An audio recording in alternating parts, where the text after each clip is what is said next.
Imagine living in a villa in a deserted forest. Just as you're about to fall asleep, there's a knock on the door. You can't see anyone, but when you look out the window, you see someone in a black coat watching the house from afar.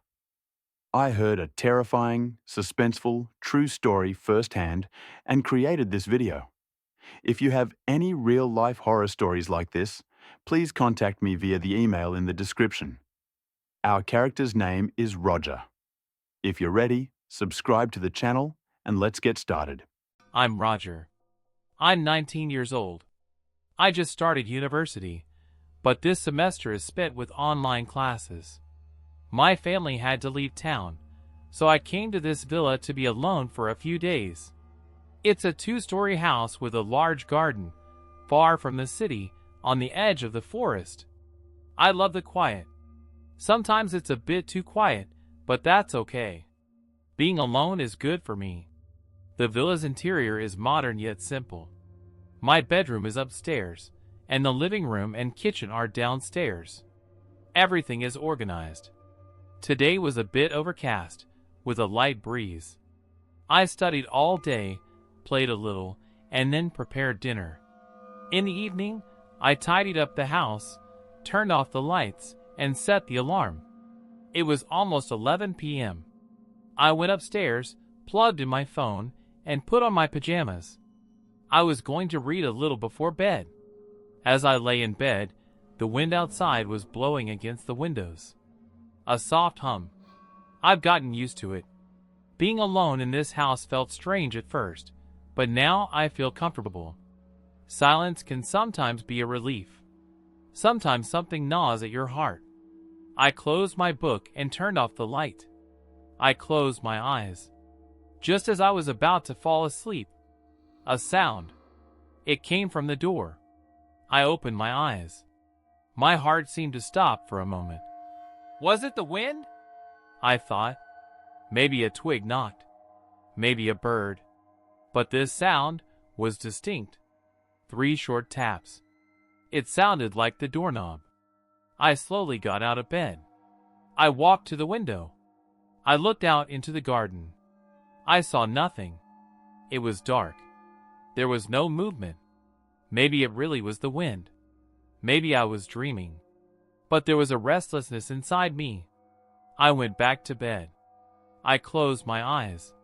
But sleep was far away now. I went back to bed, but the restlessness within me didn't go away. The sound, it was so distinct. It didn't feel like the wind. It wasn't an animal sound at all. There were 3 knocks on the door. Maybe someone had accidentally come. Maybe a neighbor, but there aren't any neighbors here. The nearest house is miles away. This villa is isolated. It's famous for its silence. I picked up my phone and checked the time. 11:07. No messages, no calls. Silence. A few minutes passed. Just as I closed my eyes, the same voice. This time, it was louder, more determined. I jumped out of bed. My heart was beating fast. I quietly approached the window. I opened the curtain slightly.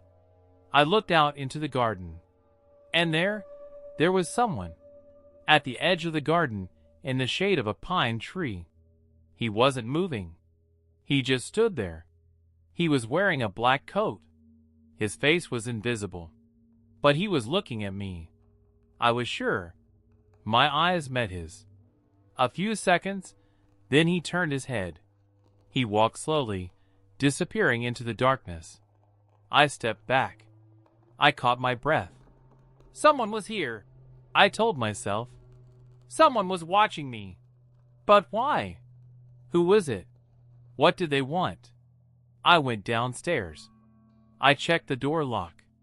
The alarm was still on. Everything was in place. But something inside me had broken. A sense of security. As if this house no longer belonged to me. As if someone was watching me from outside, watching me, waiting for me to be vulnerable. I didn't turn on the lights. I didn't want to be seen. I sat on the couch in the corner of the living room. My phone was in my hand. I wanted to call the police, but my hand wouldn't move. Maybe I misunderstood. Maybe someone had lost their way. But then, the sound came a third time. This time, it was louder. It was closer. The doorknob jiggled. Someone was trying to get in. This time, it was crystal clear. It felt like someone was trying to open the door. A chill ran through me. My feet took a step back. My heart nearly leaped out of my chest. I picked up my phone and turned on the screen.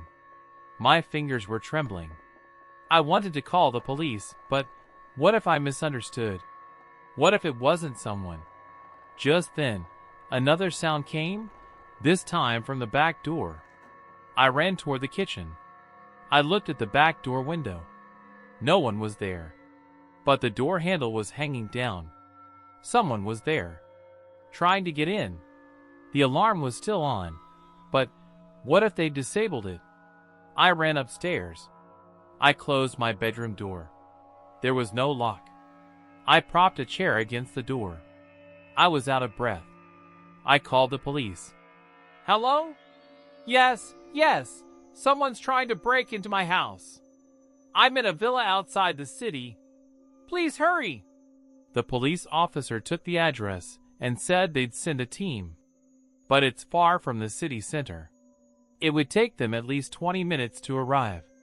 Those 20 minutes felt like an eternity. I heard a noise from downstairs. A window shattered. Someone had entered. Footsteps, slow, careful. 2 people. They were whispering. Upstairs? One asked. The other answered. There's no light, but it's here. I held my breath. I put the phone on silent. My heart was pounding in my ears. There was no place to hide in my room. The closet was small. I opened the window. Downstairs was the garden. I couldn't jump. It was too loud. Footsteps were coming up the stairs. The floorboards creaked with each step. I pressed the chair tighter against the door. I grabbed a table lamp. I didn't have a gun. Just this. Maybe I could buy time. They stopped in front of the door. There was a knock. The chair shook. They knocked on the door again. This time harder. The door creaked. I'm here, I said to myself. They found me. The door cracked. The chair shifted. I stepped back, gripping the table lamp in his hand tighter. The footsteps stopped outside the door. The whispers died away. Silence, but it was a threatening silence. Then suddenly, the door crashed. The chair toppled. 2 men entered. Their faces were masked. One tall, the other shorter. Their eyes searched me. I dove for the corner of the room. I swung the lamp. It hit the shorter man's arm. The man stumbled back. He's running! The taller man shouted. I bolted from the room. I started running down the hallway. I jumped down the stairs. I slipped, but I didn't fall. I stopped in the middle of the living room. I looked back. The thieves were after me. Stop! Someone shouted. But I didn't stop. I went out the kitchen door into the garden. The air was cold. The moonlight was dim. I ran across the garden, diving into the bushes. I was out of breath. My heart nearly burst from my chest. But I didn't stop. I remembered the small storage room behind the villa. I headed there. I went into the storage room.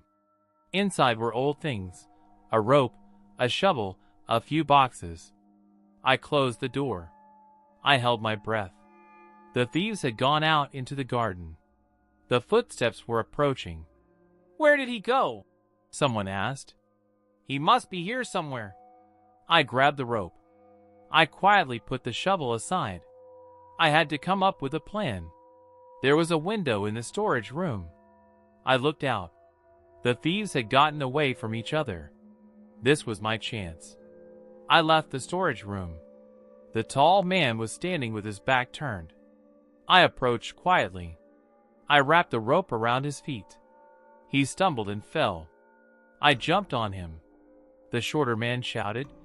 "What are you doing?" I grabbed the shovel. I raised it in the air as a threat. "The police are on their way," I shouted. "If you run, you might get away." The shorter man hesitated. Then, seeing the taller man fall, he backed away. He ran out of the garden.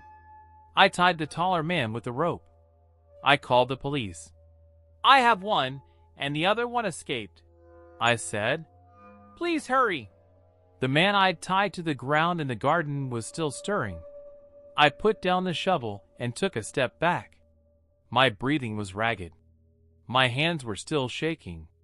My phone was in my hand, my eyes fixed on the garden entrance.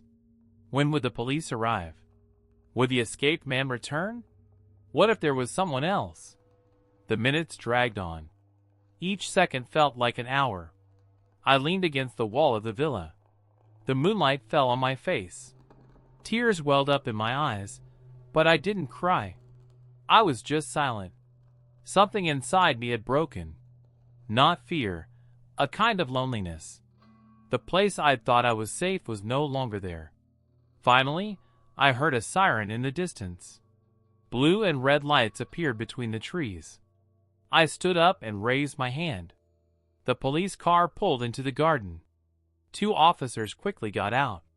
One immediately turned to the man I'd tied to the ground. The other approached me.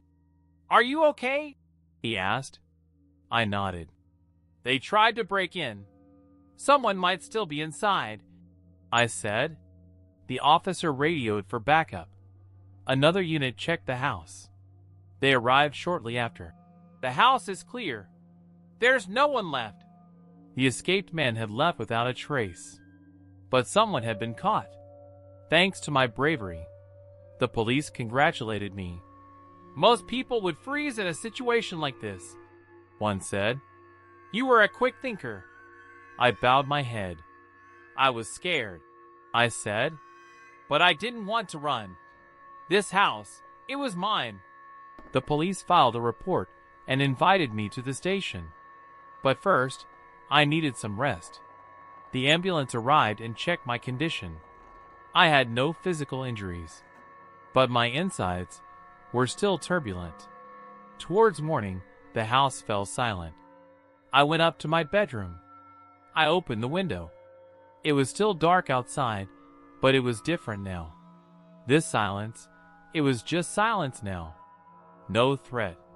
I picked up my phone. I started a recording. I spoke softly. "I was alone tonight." There was silence. Then the doorbell rang.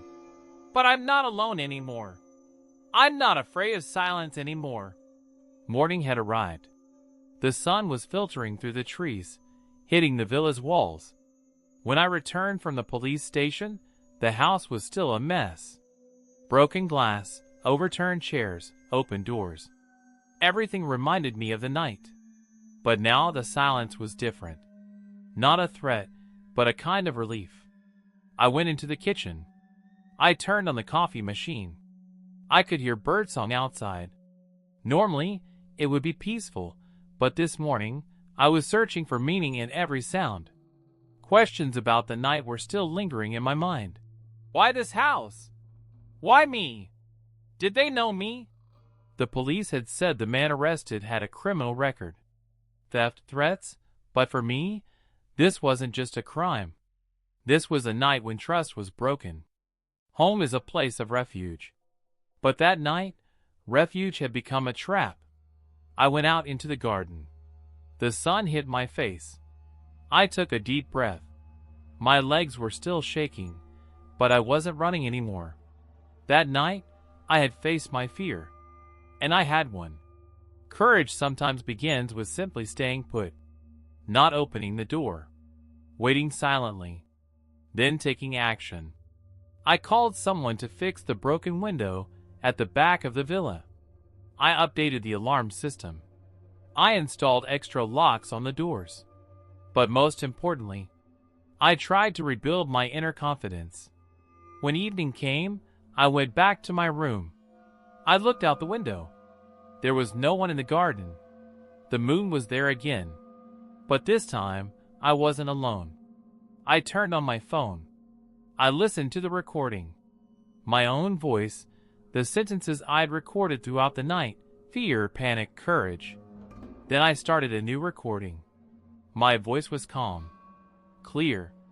I was alone in this house. The door rang. Darkness came. But I stayed.